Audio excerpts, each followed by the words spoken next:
আজকে আমাদের special camp মানে এনএসএস ইউনিট থেকে আয়োজন করা আজকে আমাদের স্পেশাল ক্যাম্পের পঞ্চম দিন। আমরা চলে এসেছি বইয়েরগাছি প্রাইমারি স্কুলে, যেখানে আমরা স্টুডেন্টদের কিছু ক্লাস নিচ্ছি। মানে যেরকম আমাদের ক্যাম্পের উদ্দেশ্য আর কি, মানে প্লাস্টিক বেশি ব্যবহার না করা বা সুস্থ থাকা, এইগুলো নিয়ে বাচ্চাদের সঙ্গে আমরা কথা বলবো। যেমন আমরা শেখালাম যে খাবার আগে ভালো করে হাত ধুয়ে খেতে হবে, এইসব ব্যাপারে একটু বেশি করে জল খেতে হবে, রোজ স্নান করে স্কুলে আসা, এইসব ব্যাপারে আমরা একটু আলোচনা করব। আর কিছু ছোটোখাটো অ্যাক্টিভিটিও করাচ্ছি, যেগুলোকে বাচ্চারা একটু শিখতেও পারে এবং ভালো করে মানে নিজের লাইফে সেগুলোকে মানে কাজে লাগাতে পারে আর কি।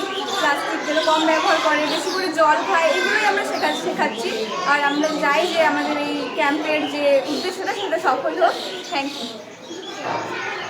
স্কুলের নামটা একবার বলে দেয়, স্কুলের নামটা আমাদের বলতে একটু অসুবিধা হচ্ছে।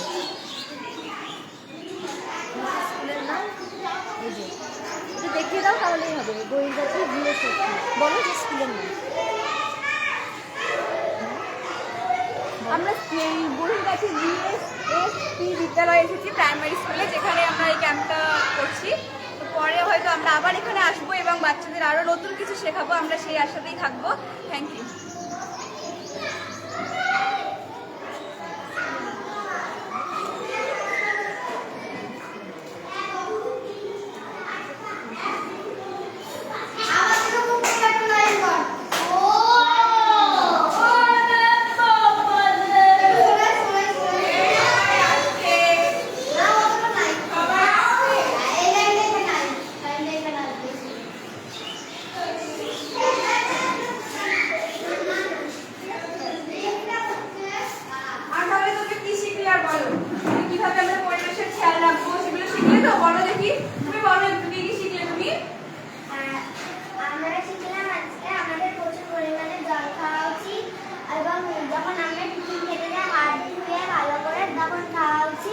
এবং গাছপালা লাগানো উচিত।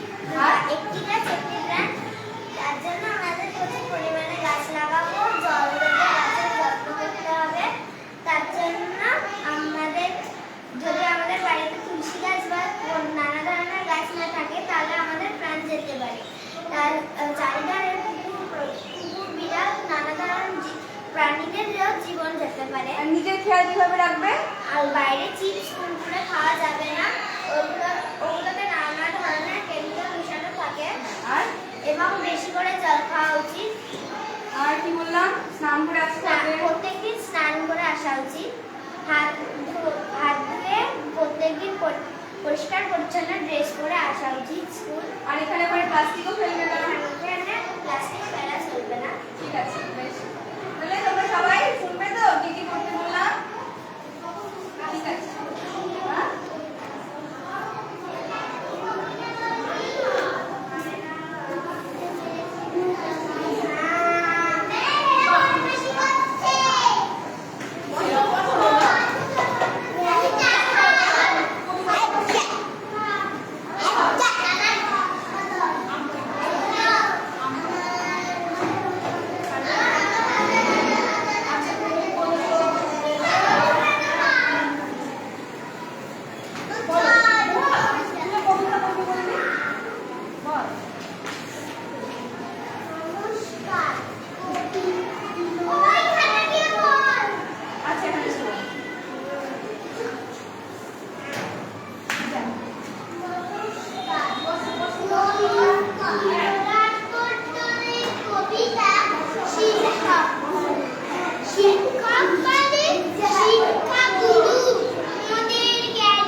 আছিস যেমন সবজি খাস, আলু শুধু আলু দিয়ে মেখে ভাত খেয়ে যেমন আছিস, একদম থাকবি, ডাল খেতে হবে, একমাত্র শরীরকে সুস্থ রাখতে হবে, শরীরই